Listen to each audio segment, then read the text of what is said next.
Alors voici un arthroscanner, vous voyez qu'on a du produit de contraste qui est très blanc au sein de la cavité articulaire, qui permet d'obtenir un contraste entre les parties osseuses, le cartilage que vous voyez ici noir, et les structures tendineuses qui sont en surface de la chambre articulaire.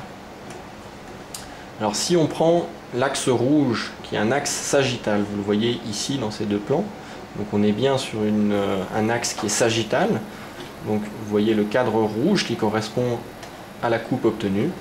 Donc on se situe sur l'omoplate, on a l'omoplate ici avec l'épine, et on a au-dessus le corps charnu du supraépineux, sus-épineux ou supraspinatus, c'est des synonymes, et ici l'infraépineux.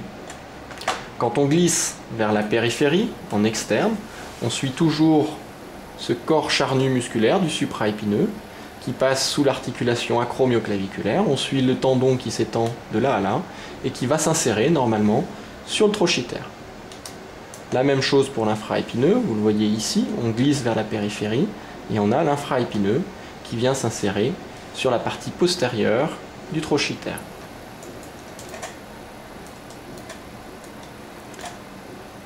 Sur les coupes transverses, axiales, c'est l'axe bleu horizontal. Donc, vous voyez les coupes ici, on voit l'articulation et on devine d'ailleurs aussi le tendon du long biceps qui part de la glène et qui vient dans sa gouttière après avoir bifurqué de près de 90 degrés. Il est sanglé en dehors par le tendon du sous-scapulaire qu'on voit ici.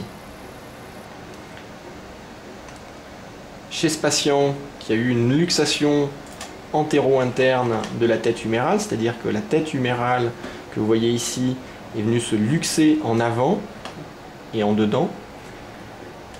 Donc on a eu une impaction de la partie postérieure de la tête humérale sur le rebord antérieur de la glène, et vous voyez que on a en partie postérieure de la tête humérale une petite encoche qui n'a pas lieu d'être en temps normal, qui est donc témoin de la luxation. Si on descend, parce que la luxation se fait en avant et un peu vers le bas, vous voyez qu'on a ici un rebord antérieur de glène qui est relativement acéré, recouvert de cartilage. Vous voyez qu'en partie inférieure, on perd l'aspect saillant du rebord antérieur de la glène, on a un aspect qui est émoussé, avec des petites constructions osseuses qui sont témoins de l'accident de luxation.